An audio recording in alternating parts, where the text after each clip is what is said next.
ఇక తాడేపల్లి క్యాంప్ కార్యాలయం నుండి మాజీ ముఖ్యమంత్రి వైఎస్ జగన్ మాట్లాడుతున్నారు. లైవ్ లో చూద్దాం.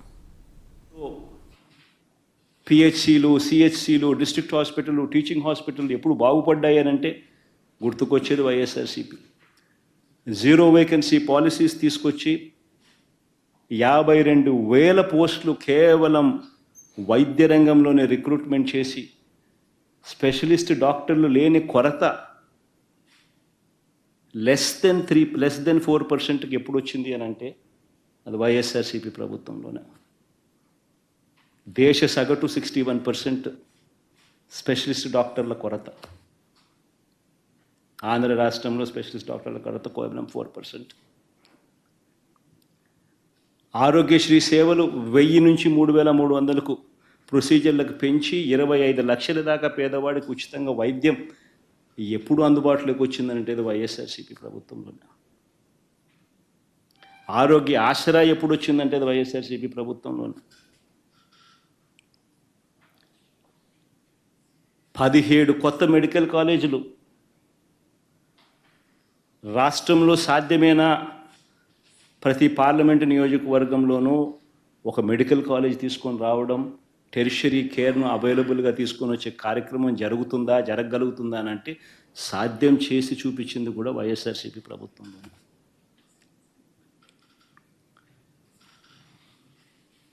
రైతన్నను చెయ్యి పట్టుకొని నడిపించడం సాధ్యమేనా?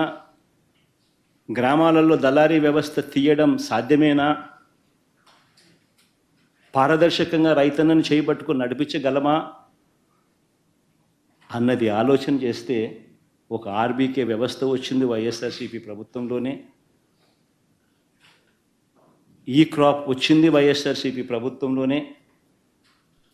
ఈ క్రాప్ ద్వారా పారదర్శకంగా ఉచిత పంటల బీమా తీసుకొచ్చింది వైఎస్ఆర్సీపీ ప్రభుత్వంలోనే.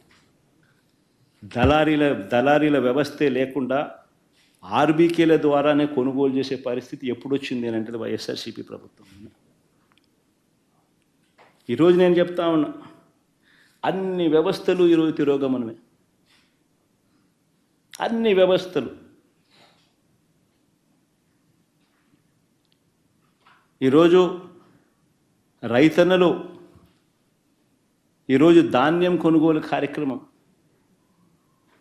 ప్రతి రైతు కూడా 1,720 రూపాయలు బస్తా అయితే ఎంఎస్పి ప్రకారం రావాల్సిన రేట్ అయితే 3 నుంచి 400 రూపాయలు తక్కువ రేటుకు ఈరోజు రైతు అమ్ముకోవాల్సిన పరిస్థితి. ధాన్యం కొనుగోలు చేయాల్సిన సమయంలో కొనుగోలు చేయడం లేదు. రైతుల దగ్గర నుంచి ధాన్యం దళారీలు కొంటా ఉన్నారు కనీసం 300 రూపాయల నుంచి 400 రూపాయలు తక్కువ రేటుకు. ఈరోజు పరిస్థితి. ప్రతి క్వార్టర్ అయిపోయిన వెంటనే ఫీజులు చెల్లించే పరిస్థితి. విద్యా దీవెన నుంచి, వసతి దీవెన నుంచి ఇప్పటికీ 3 క్వార్టర్స్ అయిపోయినాయి. 4వ క్వార్టర్ ఈ డిసెంబర్కి అయిపోతుంది. జనవరికి వచ్చేసరికి 4 క్వార్టర్ల ఫీజులు, విద్యా దీవెన డబ్బులు పెండింగ్ బకాయిలు. పిల్లలను